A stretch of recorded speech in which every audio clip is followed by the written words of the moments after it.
Assalamualaikum warahmatullahi wabarakatuh. Halo semuanya, perkenalkan kami dari kelompok Bahasa Indonesia. Jadi di video kali ini kita akan ngajak kalian buat ke jalan-jalan pokoknya kita akan ngajak kalian ke Museum Bank Indonesia. Mungkin beberapa kalian udah pernah ke museum ini, tapi kita bakal ngejelasin lebih detailnya dalamnya gimana. Nah sebelumnya perkenalkan, saya Armaya Supisatini. Saya Devina Cairunisa. Saya Riza Trikurniawan. Saya Agustiadi. Saya Wibi Witaksono. Saya Muhammad Farid Ihsan. Selamat menyaksikan. Ikutin kita terus.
Nah, teman-teman, pada ruangan pertama terlihat banyak sekali pala, lada, kayu manis, dan cengkeh. Semua ini hasil dari penanaman di Indonesia yang begitu subur. Nah, dari semua rempah-rempah ini bernilai 1 kg emas dan sangat diinginkan di Asia Barat. Dan semua rempah-rempah ini diangkut oleh satu kapal, yaitu kapal Jong Java. Keunikan kapal ini adalah proses pembuatan kapal yang menggunakan kayu yang disusun hingga kapal tersebut layak digunakan untuk berlayar.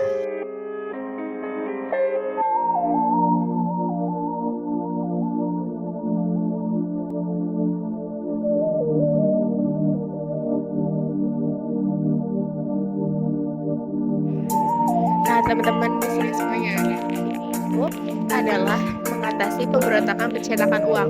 Nah, di sini banyaknya tentara-tentara Indonesia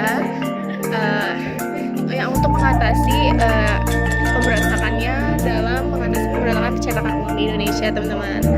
Nah, yuk kita ikutin selanjutnya.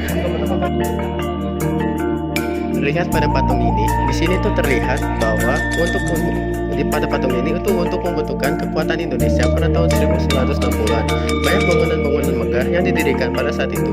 Indonesia memusuhi negara-negara seperti Inggris, Amerika Serikat, dan negara-negara lainnya. Seperti sahabat Indonesia itu adalah negara-negara yang disebut dengan negara Blok Timur. Dan negara Blok Timur ini seperti Uni Soviet dan juga Cina. Dan Indonesia juga untuk mendirikan berbagai bangunan megah yang menyembunyi sekitaran acara Olimpian tandingan di Indonesia. Sekian, terima kasih. Oke teman-teman, di sini itu ada sejarah yang dimana potensi ekonomi lokal itu meningkat. Nah, di sini bank-bank pemerintah diberdayakan sebagai agen pembangunan dengan kucuran kredit likuiditas Bank Indonesia atau KLBI yang suku bunganya rendah dan persyaratannya ringan. Sekitar 80% dari total kredit yang diberikan berasal dari kas BI.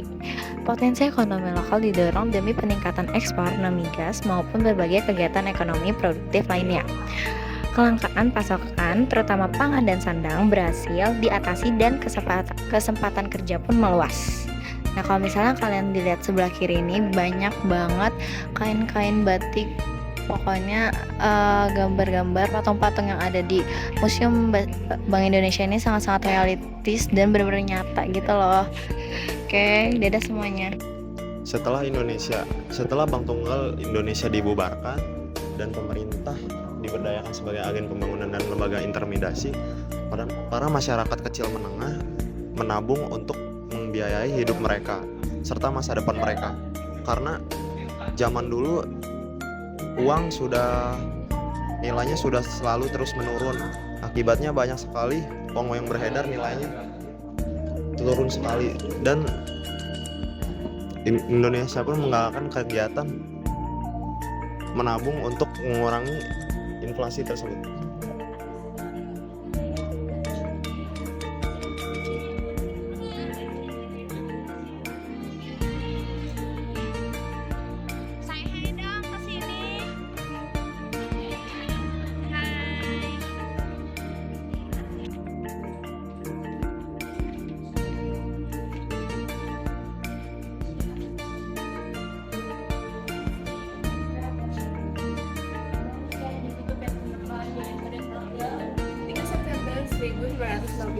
Nah, sidakannya terbentuk masih bank dan gadis antara federasi bank-bank yang tidak sehat. Nah, ini ada 8 Oktober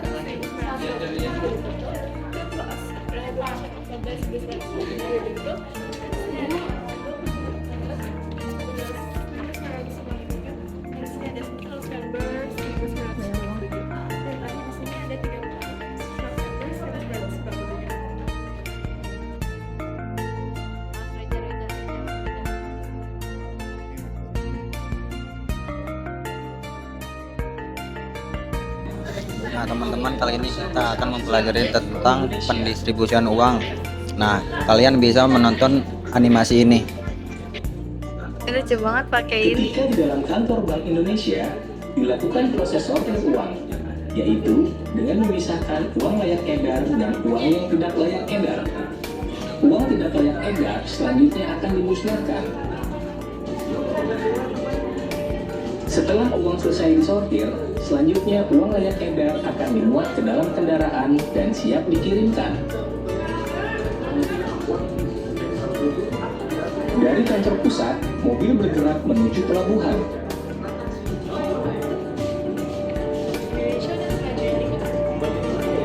Proses pengiriman uang dilakukan menggunakan moda transportasi darat dan laut ke kantor perwakilan Bank Indonesia ke seluruh wilayah Indonesia.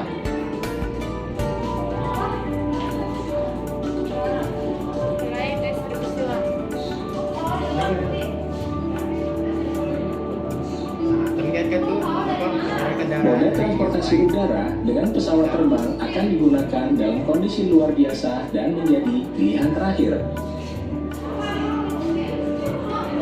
Setelah proses pendistribusian selesai, akhirnya uang tersebut sampai ke tangan kita, yang nantinya dapat dimanfaatkan untuk membeli kebutuhan sehari-hari. Jadi kita bakal masukin ruang yang dimana menjelaskan sejarah Bank Syariah. Ini kan asik banget nih, banyak banget di sini tentang bermunculan gimana sih Bank Syariah ini diadakan di Indonesia. Nah, di sini banyak banget cara pendirikan Bank Syariah di Indonesia. Dan kenapa sih Bank Syariah ini didirikan? Karena Bank Syariah sendiri itu punya tujuan untuk mencari berkah. Di situ banyak banget teknologi yang menggunakan dan benih bank tanpa bunga. Nah, inilah contohnya teman-teman. Jadi teman-teman semua di sini ada patung dan di sini menurut nyata banget. Oke.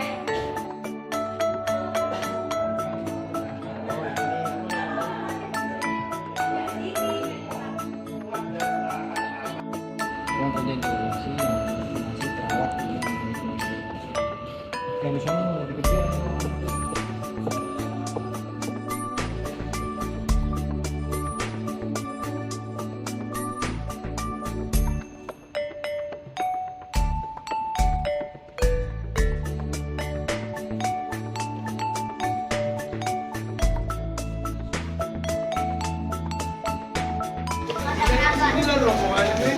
Gak boleh dipecahin.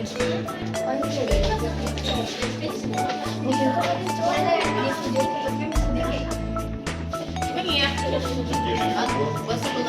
Nah, di sini selanjutnya di sini tuh ada yang namanya galeri uang dari seluruh dunia. Yang pertama dari Polonia atau Wallachia. Bisa dilihat uangnya tuh banyak banget tuh, dari mulai uang kertas atau uang koin dari Wallachia. Selanjutnya yang paling penasaran dan yang paling berkesan yaitu Amerika Serikat. Nih, United States Dollar. Yang pertama dia tuh cuma ada $10, $50, $1. Kenapa dikit banget? Karena mereka tuh pecahan uang kertasnya itu cuma dikit, nggak terbanyak seperti Indonesia.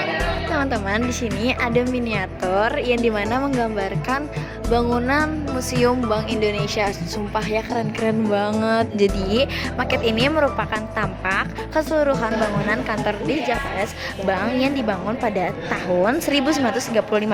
Bangunan ini kemudian beralih fungsi menjadi kantor pertama Bank Indonesia pada tahun 1953. Kantor Bank Indonesia Kota merupakan bangunan monumental yang syarat nilai sejarah dan memiliki keindahan arsitektur neoklasik. Berdasarkan hal ini, Pemda DKI Jakarta menetapkan Bank Indonesia Kota sebagai bangunan cagar budaya sesuai Undang-Undang Cagar Budaya Nomor 5 Tahun 1992.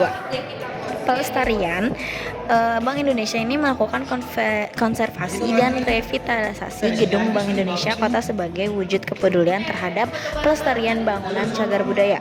Kini Bank Indonesia Kota dimanfaatkan menjadi Museum Bank Indonesia sebagai sarana edukasi bagi publik dan informasi mengenai sejarah kelembagaan uang, gedung, dan arsitektur serta sebagai sarana komunikasi kebijakan Bank Indonesia terkini. Terima kasih.